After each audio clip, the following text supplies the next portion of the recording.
हाँ तो भाई शायद ना राम राम। और ये जो है ये हमारा है सेकंड पार्ट। हम इसमें डिस्कस करांगे शिया लो में और सुन्नी लो में दोनों में फर्क। तो सबसे पहले हम देखेंगे इन अलग अलग पॉइंट ऑफ व्यू तक कि मैरिज में इनमें क्या डिफरेंस है, सक्सेशन में क्या डिफरेंस है, बस कुछ एक से डिफरेंस है। ठीक है, सबसे पहली चीज ये दोनों डिफरेंट डिफरेंट स्कूल है जो हिंदुआ के हैं, मिताक्षरा दया भागा जो पॉपुलरली नोन है उनकी बात कर रहे हैं हम। तो ये भी दो है शिया और सुन्नी। शिया और सुन्नी बने किस तरह थे, मोहम्मद की डेथ के बाद में कई कुछ ने कही कि जो हायरार्की चल रही है उसे तो चलेगा, वो तो बन गए शिया। जिनने कही कि हम चुनाव करेंगे और फिर चुनांगे अपना नया खलीफा, वो बन गए सुन्नी। इस सारे का सारा जो चार्ट है इसका स्क्रीनशॉट ले लो, बाद में अपनी लैंग्वेज में लिख लियो। ठीक है, शुरू करा। हाँ तो पहला कब है कि ये कभी भी बिलीव नहीं करते हैं खलीफा के इलेक्शन में। ये बिलीव करें कि हम इलेक्ट करेंगे अपना खलीफा। ठीक है, कहने का मतलब ये डेमोक्रेसी है और यह एक चाल रही है जो भी विरासत टाइप है वो है।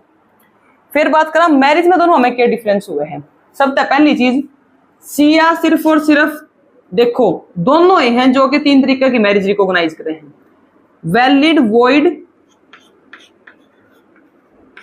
और मुत्ता मैरिज। ये तीनों रिकॉग्नाइज करे शिया। सुन्नी रिकॉग्नाइज करे हैं वैलिड, वॉइड और इरेगुलर। 3 तरीके की मैरिज है जो कि सुन्नी रिकॉग्नाइज करे हैं।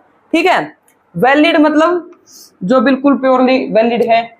ठीक है, सक्सेशन जो भी उनके जो बच्चे हैं उनका मेंटेनेंस है, इज्जत है, सब कुछ होगा।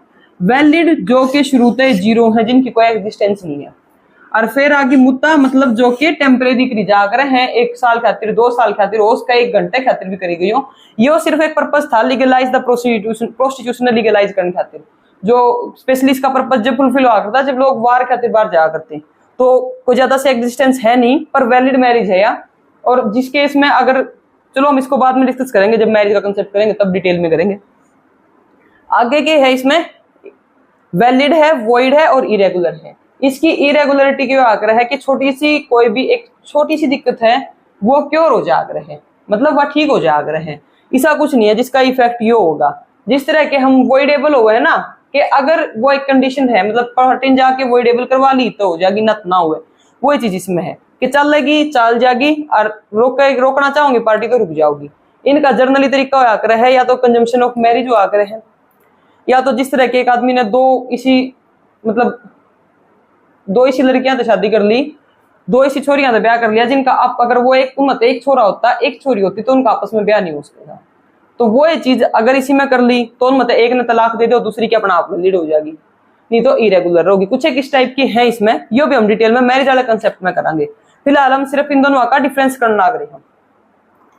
ठीक है, इसके साथ में एक और चीज है,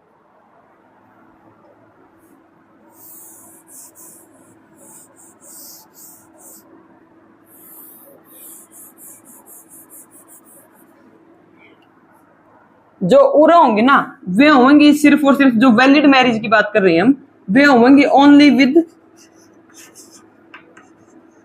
मुस्लिम्स। ठीक है, सुन्नी में क्या होंगी, मुस्लिम हो गए। ठीक है, लेकिन उसके केस में अगर मेल है, ठीक है, अगर मुस्लिम मेल है तो वो एक किताबिया वुमेन तक भी शादी कर सके हैं। अब किताबिया वुमेन कौन सी है, जिस धर्म में किताब जो है वो पवित्र ग्रंथ है।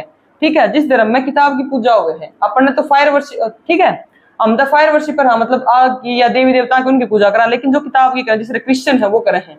तो अगर एक मुस्लिम मेल है, अगर कोई मुस्लिम लड़का है वो शादी करे है क्रिश्चियन फीमेल है तो वह वैलिड होगी। सुन्नी अगर वो है तो, शिया है तो वैलिड नहीं होगी। हाँ शिया में वैलिड है, चाहे किसी भी रिलीजन की हो, अदर रिलीजन की हो, लेकिन होनी क्या चाहिए, वह मैरिज सिर्फ और सिर्फ मुत्ता मैरिज होगी, परमानेंट मैरिज नहीं होगी। ठीक है, आरती समझ में आ गया, आगे चलो। उसके बाद कम है कि at the time of marriage, ब्याह के टाइम पे क्या चाहिए, ये कम है सुइया कम हमने कोई जरूरत नहीं किसी गवाह की। सुन्नी कम है कि हमने गवाह की जरूरत है। गल्ला इफेक्ट, इसका इफेक्ट समझ लो। इफेक्ट क्या हुआ है कि अगर विटनेस नहीं है तो मैरिज हो जाओगी इरेगुलर, इरेगुलर मैरिज भी रेगुलर हो जाओगी आफ्टर मैरिज कंजम्पशन के कारण। ठीक है, शादी के बाद शादी कंज्यूम हुई और वो वैलिड होगी। फिर विटनेस की जरूरत हो गई न तलाक के टाइम पे। ठीक है, उन तलाक के टाइम पे कोई विटनेस की जरूरत नहीं होती सुन्नी में।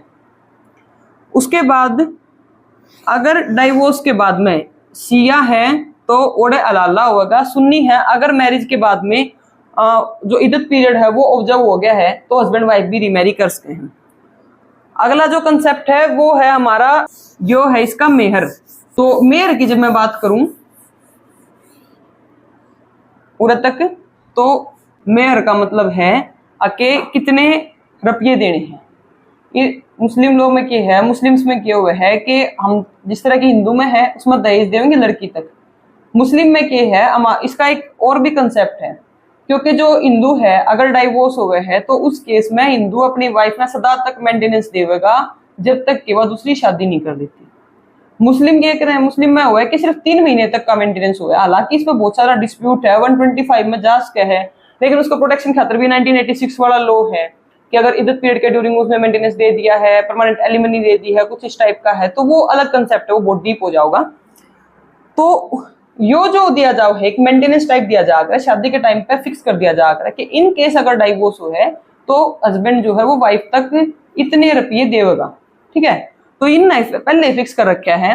जो सुन्नी है वो कम है कि कम से कम 3 दिरहम देनी पड़ेंगी मिनिमम। इन मैक्सिमम कुछ नहीं बता रखा, मैक्सिमम कितना भी देश का है, लेकिन मिनिमम 3 दिरहम देनी पड़ेंगी। 3 दिरहम मतलब 3 सोने के असरफी।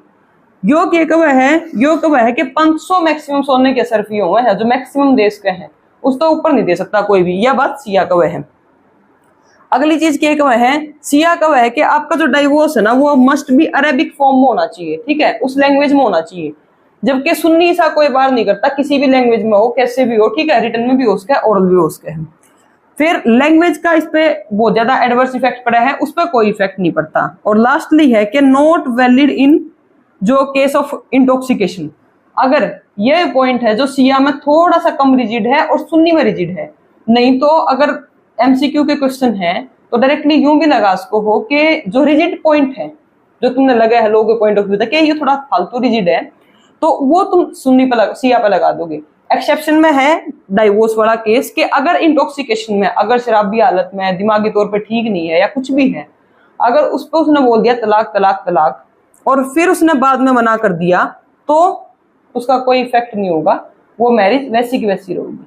लेकिन सुन्नी में ऐसा नहीं है, चाहे उसने अपने होशोवाज में था वो, चाहे उसने पी रखी है, चाहे उसने कोई भी नशा कर रखा, कुछ भी है, एक बार बोल दिया तो बोल दिया। ठीक है, अब कंसेप्ट यो दिमाग में आता होगा ना कि 3 तलाक तो जी हमारा क्या हो रखा है,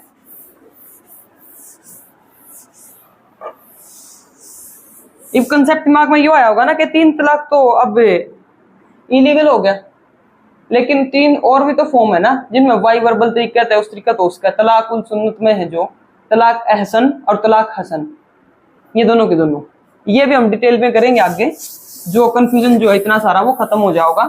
तो एक अगली वीडियो आओगी हमारी जिसमें कि हम डिस्कस करेंगे कि सिया में और सुन्नी में हायरार्किकल में सक्सेशन में क्या डिफरेंस रहेगा। ठीक है, तो इंतजार करो कल तक का। ठीक है, राम राम।